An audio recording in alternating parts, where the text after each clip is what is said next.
noite, senhoras e senhores. Vai ser difícil. Vicente, eu vou começar com você. Se não der conta, eu vou ter que... Ele está afônico hoje. Pode deixar que nós falamos o bastante por ele.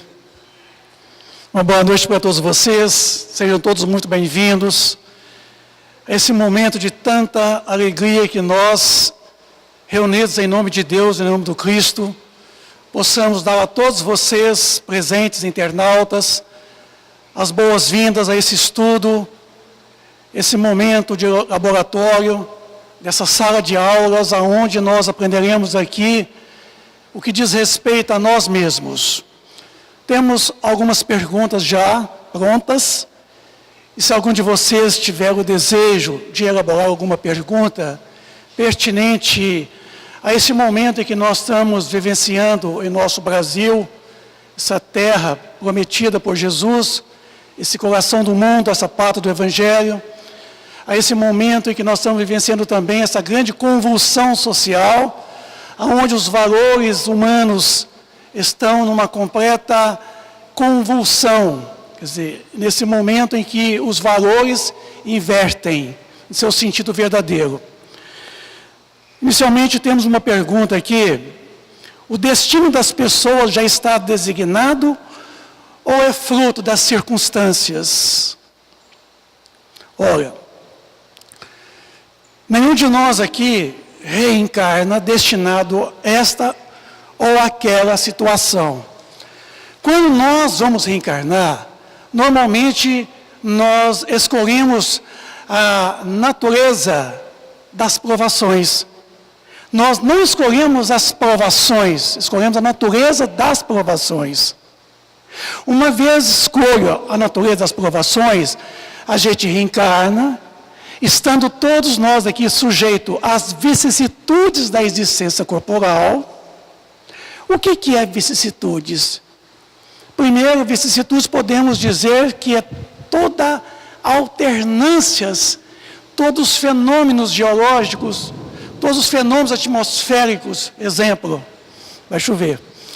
Todos os fenômenos sociais, todos os fenômenos geológicos, atmosféricos, humanos, eles estão numa certa ordem. Reencarnando, trazendo então a natureza das provas, a gente está preso às circunstâncias, ao momento, aos lugares, às situações. Viram? Na verdade, a gente não escolhe a prova, a gente escolhe a natureza das provas. Estando reencarnado aqui, certamente o mundo é de expiação e provas.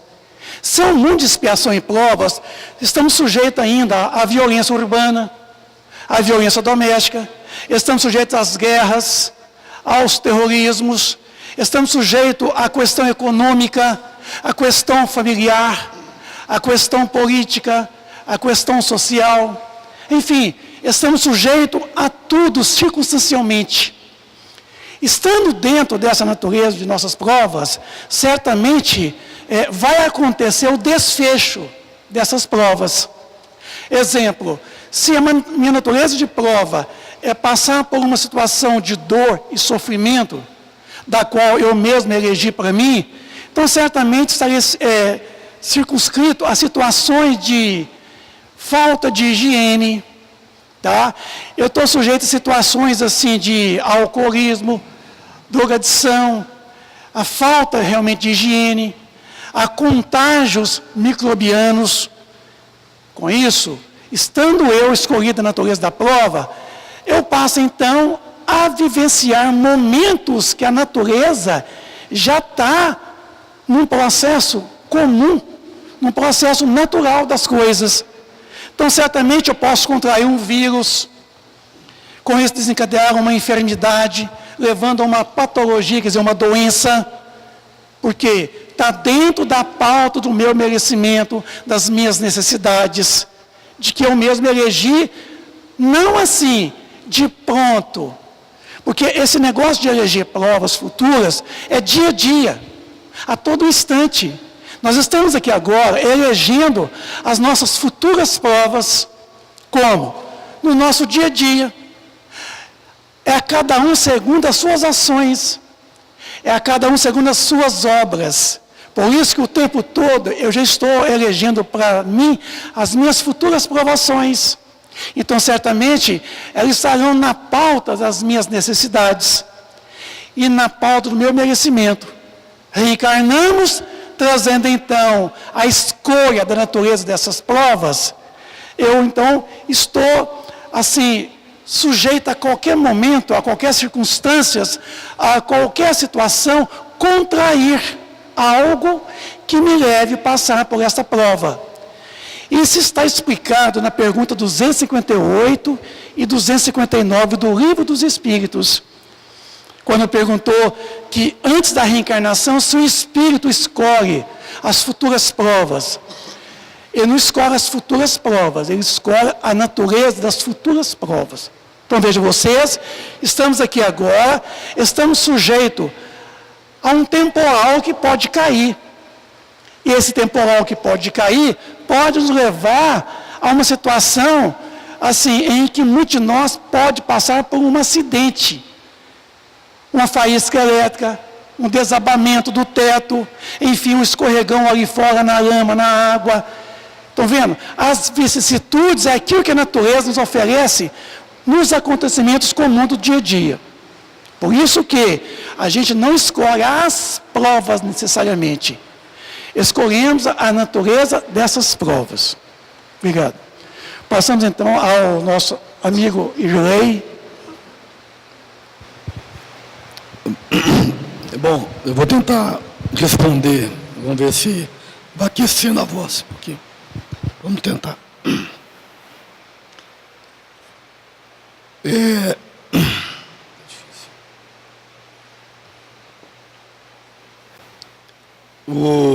Tem uma pergunta aqui que é a seguinte: o Vale do Amanhecer é espírita? Olha, eu não conheço o Vale do Amanhecer, não. Eu sei que é uma instituição espiritualista que tem ali indo para Carmo do Cajuru. Então eu não conheço, então eu não posso falar com mais propriedade. Eu sei que não é espírita. O que caracteriza uma casa espírita é se ela tem como fundamento doutrinário as obras de Allan Kardec. Então, se num centro espírita ou numa casa espírita tem como fundamento doutrinário, filosófico, as obras de Allan Kardec, naturalmente é uma casa que nós chamamos de centro espírita. A palavra espírita, o espiritismo, esse termo foi criado pelo educador Allan Kardec no século XIX, exatamente para instituir a filosofia espírita. A partir de então, surgiu os centros espíritas, né? Então, a casa espírita, realmente espírita, ela está fundamentada nas obras de Allan Kardec. As que não são, nós chamamos de centros espiritualistas, que nós respeitamos muito, evidentemente, né? Mas não podemos dizer que seja uma casa espírita. Bom, meus amigos, não estou conseguindo falar. Eu peço desculpa para vocês e vou deixar o estudo a cargo dos dois amigos aqui, porque infelizmente não vai dar, eu estou muito gripado. E peço desculpa a meus companheiros aqui também, tá bom? Outro dia a gente está aí junto.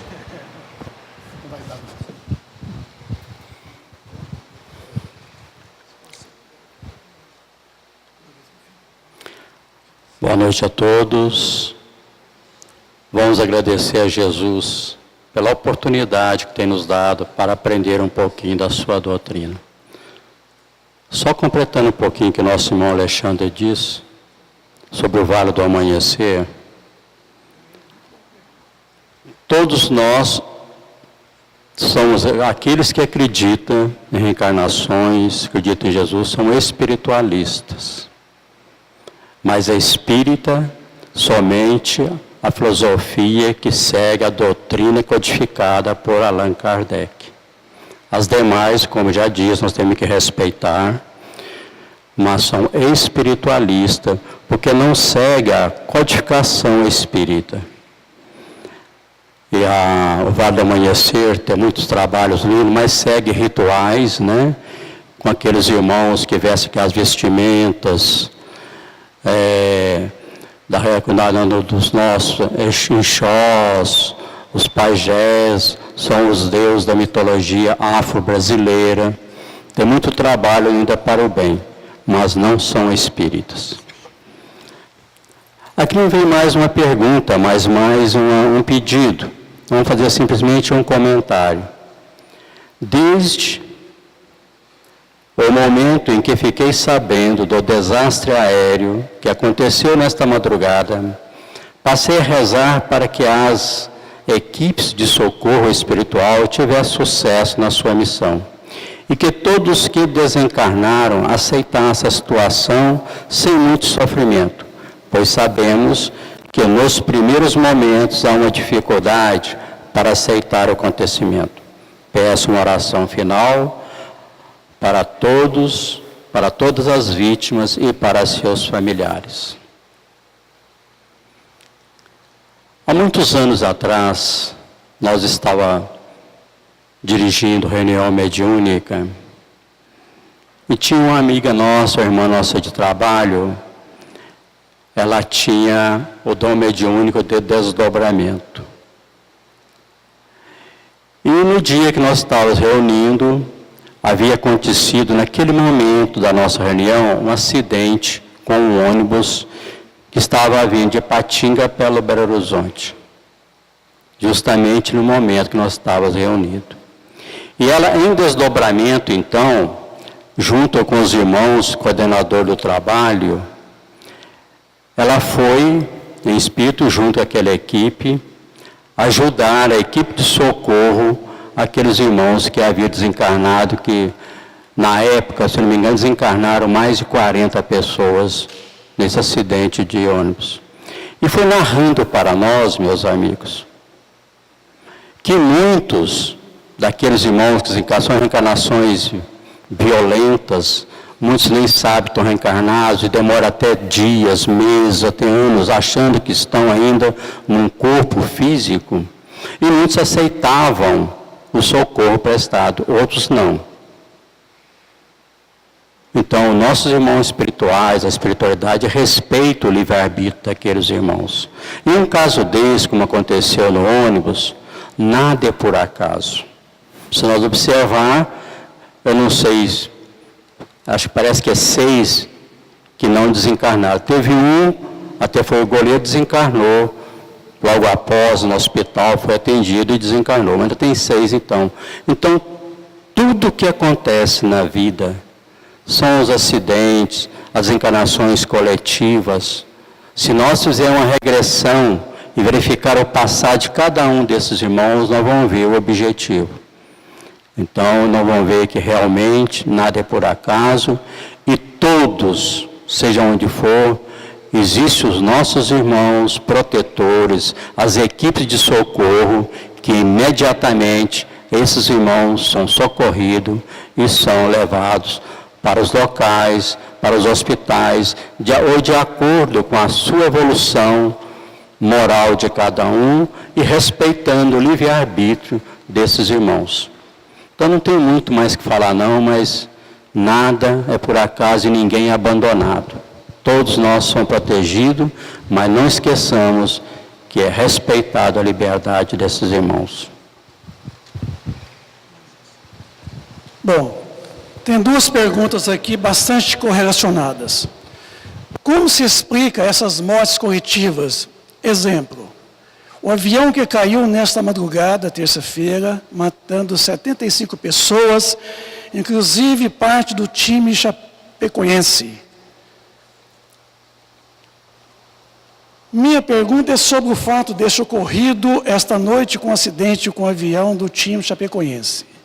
Com relação à morte coletiva em aviões, o Espírito André Luiz, no capítulo 18 do livro Ação e Reação, esclarece que piratas que afundaram e saquearam criminosamente embarcações indefesas no dorso do mar, ceifando inúmeras vidas, agora encarnados em outros corpos, morrem, muitas vezes coletivamente, nos acidentes. Muito bem. É bastante parecido, né? talvez seja uma preocupação muito grande nossa em tentar entender o que é morte coletivas. O que é mortes coletivas?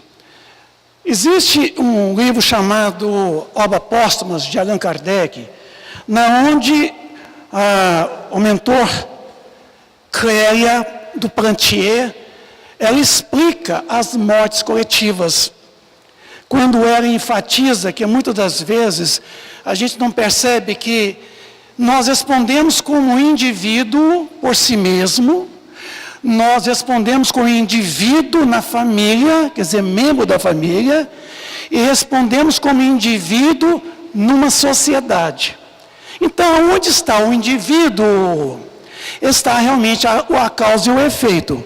Com isso, as nossas ações de hoje nos levam no futuro a um processo reparador, a um processo de quê? De regeneração e retificação espiritual. Por isso que muitas vezes as nossas ações de hoje nos levam realmente em provações coletivas no futuro. O acidente dessa madrugada com o avião, passamos a perceber que houve muitas pessoas que embarcaram ali num processo coletivo, num desencarno coletivo, não tendo elas consigo mesmo sequer responder pelas suas próprias atitudes, não com a atitude dos outros. Mas por que morreram 75 pessoas, sobreviveram 6? Por que esses 6 também não morreram? Aí vem a grande questão. Porque estes, de certa forma, não estaria dentro do processo coletivo o desencarne deles. Razão pelo qual os efeitos da queda com relação a eles foi a menos. Em relação aos outros, foi mais.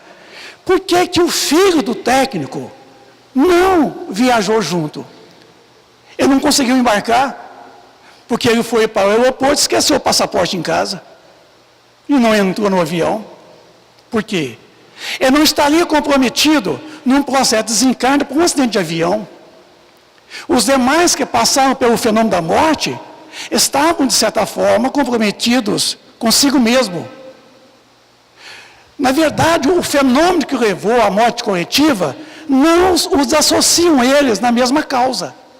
As causas são diversas, mas, devendo passar por um processo de morte coletiva, por um acidente de avião, a espiritualidade, ela junta o agradável com o útil.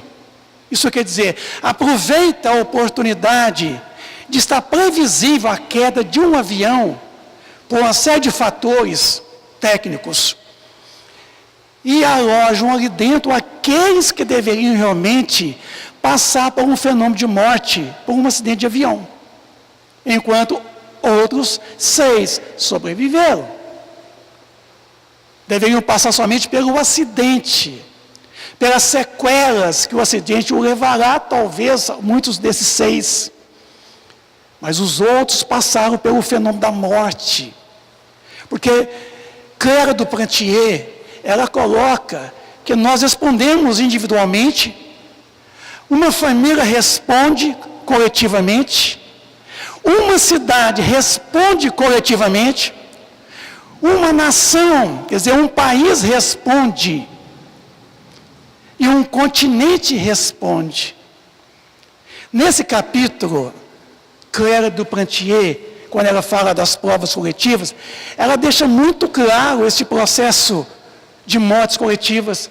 São provações coletivas, na onde muitos passam pelo processo da expiação, que é o caso desses 75 que faleceram. Porque é um processo expiatório, porque é um processo que levará eles a uma reparação de atitudes precedentes, que levou na pauta do merecimento. Porque quando nós encarnamos aqui, escolhemos a natureza das provas, até a natureza do tipo de morte que nós haveremos de passar. Mas não é ter que passar, provas é para ser superadas.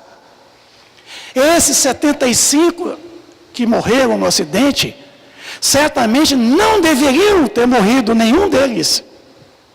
Nenhum. Porque a provação é para nós sairmos da condição dela. E não temos que realmente passar por ela. Porque provação é superação. É você sair da condição. A gente não reencarna aqui necessariamente para sofrer. Porque o sofrimento não é crescimento. Crescimento é amor. Só crescemos no amor, não crescemos na dor. Com isso, quando a gente elege para nós mesmos uma natureza de morte, exemplo, o câncer, nós temos que relutarmos até o último instante para não falecermos pelo câncer. Caso contrário, não estaríamos superando a prova do câncer. Então, é por isso que nós temos que vencermos realmente esse fenômeno chamado vicissitudes da existência corporal. Por isso que Deus deu a nós, os homens, a inteligência para criarmos situações de abrigo, para nos proteger dos intempéries da natureza. Exemplo, no Japão, existem prédios, edifícios construídos sobre amortecedores. Na base do prédio, lá embaixo, na base dele, tem amortecedores como tem em nosso carro. Para que quando vem os terremotos em certas regiões, esses prédios não venham cair.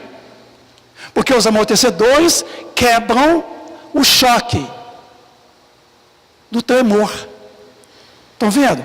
Isso é a inteligência humana que Deus nos deu para que nós possamos realmente inventar as coisas para nos trazer o conforto, o prazer, o bem-estar e nos trazer os recursos medicamentosos.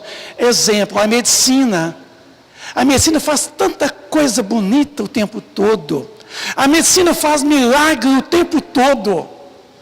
Porque a cada dia que se passa, é um novo medicamento, é uma nova técnica que se utiliza, que se inventam, para que nós possamos vencer as doenças que são oriundas de nossas enfermidades. Não é para nós sucumbirmos, não. É para nós sairmos da situação, da superação do processo provacional. Por isso que esse avião não deveria ter caído. Poder até pode, porque ninguém pode impedir de um avião cair. Ele não deveria, é diferente.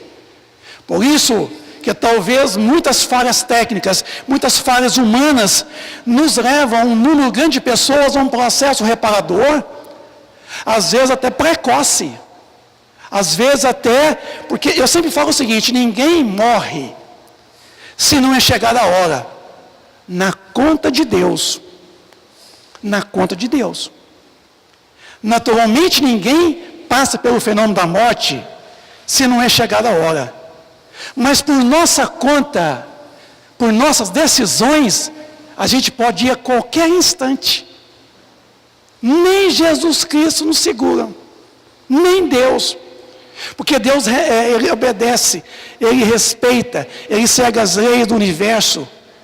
E uma das coisas que é mais realmente misericordioso é o nosso direito à livre escolha, o chamado livre-arbítrio. Então Deus realmente nos respeita a nossa liberdade de ação, a liberdade no ato da escolha. Então esse acidente certamente, para muitos daqueles que ali passaram pelo fenômeno da morte, estava na pauta do merecimento destes. E queremos aqui deixar as nossas condolências a todos esses familiares, dessas 75 pessoas que passaram pelo fenômeno da morte.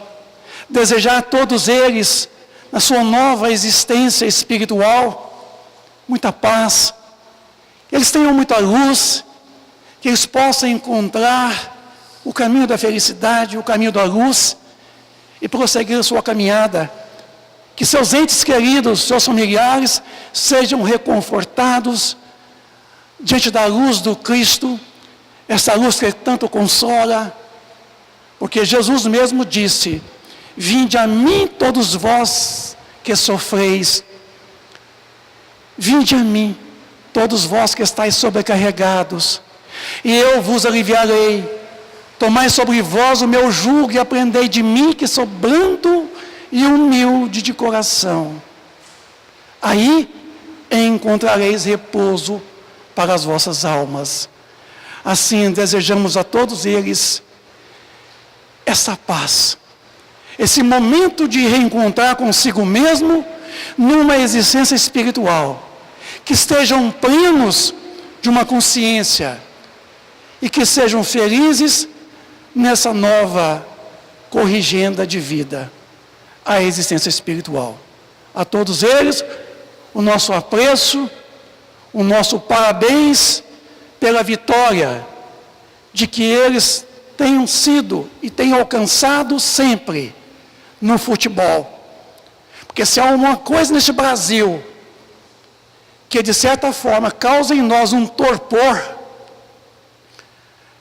talvez para nos deixar mais calmos e tranquilos, e não irmos pelas ruas das nossas cidades quebrar o pau, por causa da questão da política, da economia, essa coisa chama-se futebol, que vem anestesiar os brasileiros, que vem trazer um torpor provisório, porque nós possamos esquecer tantas coisas lá fora, que aturdiam os corações dos brasileiros, chama-se futebol, que é um momento de muita alegria do torcedor, e para aqueles que jogam, nos trazendo o divertimento, a satisfação, o prazer do futebol. A eles, todos, o nosso abraço, desejo de muita luz a esses 75 irmãos nossos. Obrigado.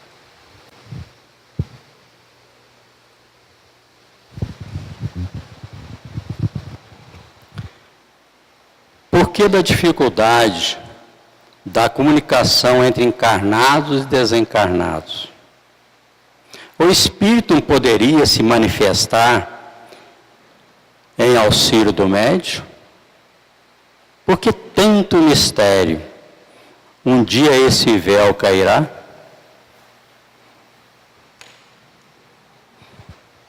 Não existe mistério nenhum, meus amigos. Porque todos nós somos médios, uns ostensivos, outros não, mas todos nós temos o nosso tipo de mediunidade. E se nós observarmos a nossa vida, nós temos comunicações com nossos irmãos, como está aqui desencarnados, nossos irmãos espirituais, a todo momento. São nas nossas intuições, nos nossos desdobramentos, quando nós deitamos, nosso corpo fica dormindo e nós, espírito, nós desdobramos. Nós vamos para regiões, para os lugares, de acordo com a nossa evolução.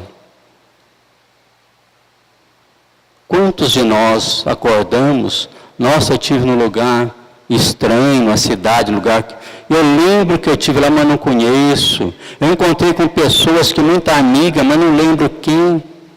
É nós encontrando com nossos entes queridos de outras vidas. E os nossos irmãos, médiuns, nós somos protegidos e há comunicação constantemente conosco. Depende da nossa evolução, depende da nossa sintonia e da nossa evolução moral. Um dos livros de Divaldo Pereira Franco, Manuel Filomeno de Miranda, ele narra um fato muito interessante de um irmão espírita de nome Davi, que é um nome fictício, lá da região do Nordeste. Davi trabalhava em uma casa espírita, mas ele, devido às influências dos irmãos obsessivos, aqueles irmãos que não queriam evolução, e foi induzindo para ele passar a trabalhar, usar a sua mediunidade para fins materiais, enganar o próximo e outras coisas mais. Até chegou um dia que ele desentendeu com seus colegas, fundou a sua casa espírita e passou a trabalhar do jeito que ele queria, manipulando. E aqueles irmãos, aquele que ele dizia que eram os protetores, eram os mistificadores, brincalhões, aqueles que queriam induzi-lo para o mal. E em desdobramento, meus irmãos, os seus protetores, os guias protetores, ainda levavam Davi, orientavam o caminho que ele estava seguindo, a plantação que ele estava plantando é a plantação do bem, e ele estava cativando o seu próprio sofrimento. E ele acordava de manhã, falava assim, nossa, esses obsessores não me dão sossego. E quantos médios? Nós, médiuns, somos protegidos constantemente. Mas nós batemos a cabeça e fazemos show. Igualzinho aquele desenho animado do Pateta, não sei se vocês lembram. Tem o anjinho de um lado e o capetinha do outro. E sempre a gente olhava mais, tem dia que corria o caminho que o capetinha estava ensinando, ele quebrava a cara. Aí somos nós. Não existe mistério nenhum. E segundo nossos irmãos espirituais, à medida da nossa evolução, vai chegar um momento que não precisamos mais de médium, porque nós somos espíritos. Os espíritos encarnados simplesmente são espíritos encarnados. Então não vai precisar mais. Como já tem muito caso, nossos irmãos videntes, que já conversa com os irmãos, né, Divaldo, Raul Teixeira, e quantos espíritas ou não, que tem o diálogo. Francisco de Assis era um deles. Então vai chegar um ponto que não precisará mais de médium, porque nós vamos conversar com nossos irmãos. E se vocês nunca viram o espírito, é só olhar para o lado de vocês aí. Então olha para mim, Vicente, aqui, ó, tem 2 espíritos. E tem o Luciano ali que está filmando tudo. Né? Não precisa ter medo, não, que estão do lado dos espíritos. Estão as duas ali, toda mão com o narizinho, um espírito olhando para o outro. Então, meus amigos, não existe mistério e não existe milagre. E à medida que nós for evoluindo, nós vamos conversar com nossos irmãos. E segundo Clóvis Nunes, eu não sei se já viram falar, nós conhecemos pessoalmente. Clóvis Nunes é um grande trabalhador da seara espírita, baiano, e ele é um daqueles que estuda muito já a comunicação através de instrumento. Já está muito avançado e não vai demorar muito tempo, porque não pode também cair tudo, porque senão há uma confusão, um conflito muito grande no mundo. Mas muito breve vão ligar lá a televisão, a internet, vão conversar com nossos entes queridos lá de lá. Ô Lele, o que você está fazendo aí, meu filho? Olha, cuidado, Vicente. Não vai demorar muito não. E nós no Congresso na Bahia, através da voz direta, nós já temos o prazer de ouvir a voz do querido irmão Manuel Filomeno de Miranda, dando mensagem para nós, e estava no Congresso mais de 2.000 pessoas. E a voz direta, nós temos o prazer de ouvir a voz dele, uma mensagem maravilhosa. Qual a diferença entre vidente e clarividente? A questão é a seguinte, é de nomenclatura. A doutrina espírita, ela tem o seu neologismo. Com isto, a palavra vidente, ela é de origem doutrinária, espírita. Porque no livro dos médiuns, não se fala de clarividente, fala-se de médium vidente, ou de vidente. Não necessariamente todo vidente é médium. Pelo fato de ser vidente, não quer dizer que é médium. A palavra clarividente, ela foi utilizada pela parapsicologia para designar todos aqueles que têm uma percepção extrasensorial. Com isto, a palavra clarividente foi muito empregada por André Luiz em suas obras. André Luiz normalmente fala de clarividente. Com isso, a parapsicologia também fala de clarividente. Por quê? Clarividente é toda aquela pessoa que tem a percepção extrasensorial, que pode ver os espíritos. E ver espíritos não constitui mediunidade. Ver espíritos não constitui ser médium. É um sensitivo. Todos nós podemos ver os espíritos. Só não o vemos porque nós não queremos vê-los. Muitos de nós têm preconceito, outros têm medo. Outros não querem nem saber desse negócio de espírito. Mas que podemos vê-los sim. Porque a capacidade de percepção de clarividência, lá na pergunta 258, 59 do Livro dos Espíritos, a gente vai observar que quando nós reencarnamos, escolhemos a natureza de nossas provas, às vezes todos nós reencarnamos trazendo também uma predisposição orgânica para o fenômeno mediúnico, para a mediunidade. Outros não trazem, mas isso não tira de nós a possibilidade de vermos, porque somos nós que vemos, não são os nossos olhos que vê. Somos nós que ouvimos, não são os nossos ouvidos que ouvem. Viram? Quando fala assim, alguém é clarividente, ele não está vendo com os olhos, porque o espírito, ele percebe pela visão e pela audição, num todo. Pela sua capacidade de percepção extra aos 5 sentidos normais. Por isso que foi chamado de clarividente, que são os sensitivos. No neologismo espírita, a espiritualidade passou a Kardec, a todos nós, o chamado médio-vidente. A mediunidade de vidência, o vidente, que é um neologismo espírita, da doutrina espírita.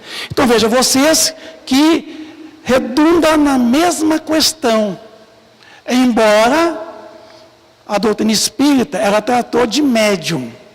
Como eu já disse, todo aquele que vê os espíritos não necessariamente é médium. Pode até mediar, pode até intermediar, mas não constitui a faculdade da mediunidade. Somos meramente sensitivos, todos nós. Nós podemos detectar a presença dos espíritos pelo tato, pelo olfato, pela visão, pela audição, viram? Porque são percepções nossas. Estando nós encarnados, estão localizadas no olho, no ouvido, no tato. Quando essa percepção se emancipa, se exterioriza a sensibilidade, a gente passa a perceber o meio num todo. Por isso que nós podemos vê-los. Como diz o Irei ainda há pouco. Muitos fenômenos que acontecem conosco, não é necessariamente termos que ter a mediunidade. Não necessariamente termos que ser médiuns. Viram? Bastando termos a sensibilidade suficientemente exteriorizada. Existe um livro publicado pela Edicel. O título dele é meio feio. Chama-se Feitiçaria.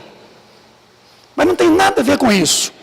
Mas o subtítulo dele é Exteriorização da Sensibilidade, de Alberto de Rochas, onde ele vai falar de fatos de que pessoas pegavam um livro e conseguiam ler o livro na ponta do dedo, com a ponta do dedo passando sobre as páginas do livro. Alguém pegava um livro e colocava nas costas e lia o livro. Estranho, né? Como? Ler pelas costas, na ponta do dedo? Viram? Porque a sensibilidade visual não está circunscrita aqui, embora muitos de nós está. Como ler na ponta do dedo? Na ponta do dedo não tem olho. Mas é porque a percepção visual se exterioriza. E a criatura passa a ver a coisa diferente da localizada no olho. Então, esse livro, Alberto de Rochas, vai explicar valiosíssimas experiências que foram feitas com sensitivos ao longo da nossa história. Dá uma olhada nesse livro. Feitiçaria, editora Edicel. Fantástico. Com a permissão do nosso irmão Vicente, eu queria falar um pouquinho sobre a evidência. Porque, na realidade, se nós formos estudar o livro Estudando Mediunidade, de Martim Peralva, e também a obra de André Luiz, Missionários da Luz. Nós temos, há uma colocação, uma comparação muito grande, porque a evidência mediúnica, ela existe. Como tem a evidência orgânica, que não é mediunidade. Qual é a diferença? A mediúnica é aquela que o médium, em reunião mediúnica, ele passa para os médios que ele está presenciando e está vendo. Terminou a reunião mediúnica, ele não vê mais nada. E isso é mediunidade mediúnica. Também está lá nos livros dos médios. Agora, a mediunidade orgânica é aqueles que estão vendo em todo lugar, toda hora, onde há um problema muito gravíssimo. Eu não sei se vocês já viram, pela rua, até aqui mesmo, pessoas que estão ainda, não vou falar que está educando, está desenvolvendo, a mediunidade está se aflorando, precisa ser educada. São problemas seríssimos, porque vê os irmãos, principalmente irmãos brincalhões, zombeteiros, nas urnas estão vendo, ele está vendo constantemente.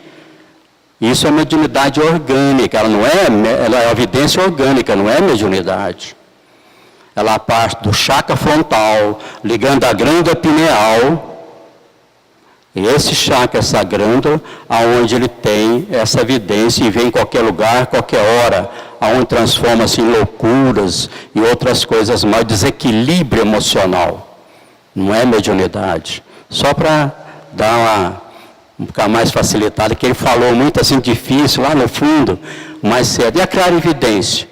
Clarividência é o médium em reunião mediúnica, que ele não está vendo só a entidade do lado, está falando, tem um irmão aqui do lado, quer falar isso, não. Ele vai mais longe. Ele está vendo, digamos, tem numa floresta, ou numa cidade, ou onde seja for. Isso é a clarividência. Ele sai dali e vai ver longe, igualzinho a nossa irmã, que eu contei para vocês. Eu estou aqui, tem muitos irmãos aqui que estão aceitando o socorro e tal, outros não querem, está agarrado ao seu corpo e não sai de jeito nenhum. Isso é a clarividência. Então, só para, me desculpa, Senhora, para dar mais um pra. Como auxiliar alguém